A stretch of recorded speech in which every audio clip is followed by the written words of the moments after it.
ആലപ്പുഴ ഹരിപ്പാട് ഭിക്ഷാടന മാഫിയയിൽ നിന്നും രക്ഷപ്പെട്ട 14-കാരന്റെ സഹോദരനെയും കണ്ടെത്തി. ഇരുവരും തമിഴ്നാട് തൂത്തുക്കുടി സ്വദേശികളാണ്.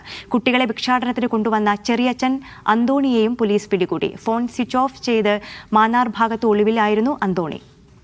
ഫൈസൽ അസീസ് കൂടുതൽ വിശദാംശങ്ങൾ നൽകാനുണ്ട്. ഫൈസൽ, ഈ പോലീസിൽ അഭയം തേടിയെത്തി 14-കാരൻ പറഞ്ഞിരുന്നു തനിക്കൊപ്പം സഹോദരനും കൂടി ഉണ്ട് എന്ന്. ഈ സഹോദരനെ എവിടെ നിന്നാണ് കണ്ടെത്തിയത്? ഈ ചെറിയച്ഛനെയും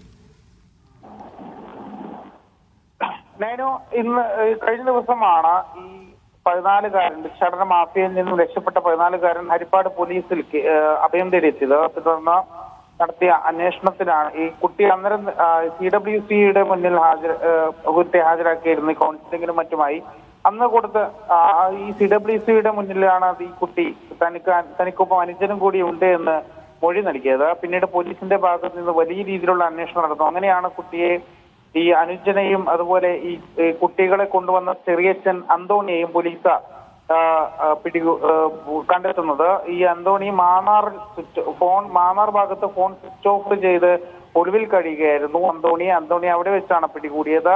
ഇയാൾക്കെതിരെ ജുവൈനൽ ജസ്റ്റിസ് ആക്ട് പ്രകാരമുള്ള കേസും എടുത്തിട്ടുണ്ട്. ആഭ്യന്തര വകുപ്പ് മന്ത്രി രമേശ് ചെന്നിത്തലയുടെ പ്രത്യേക നിർദ്ദേശത്തെ തുടർന്നുള്ള അന്വേഷണമാണ് ഇയാളെ അറസ്റ്റ് ചെയ്യുകയും കുട്ടിയെ കണ്ടെത്തുകയും ചെയ്തത്. വിശദമായ ചോദ്യം ചെയ്യലിലൂടെ ഭിക്ഷാടന മാഫിയക്കെതിരെയുള്ള നടപടി കടുപ്പിക്കാനാണ് പോലീസിന്റെ നീക്കം.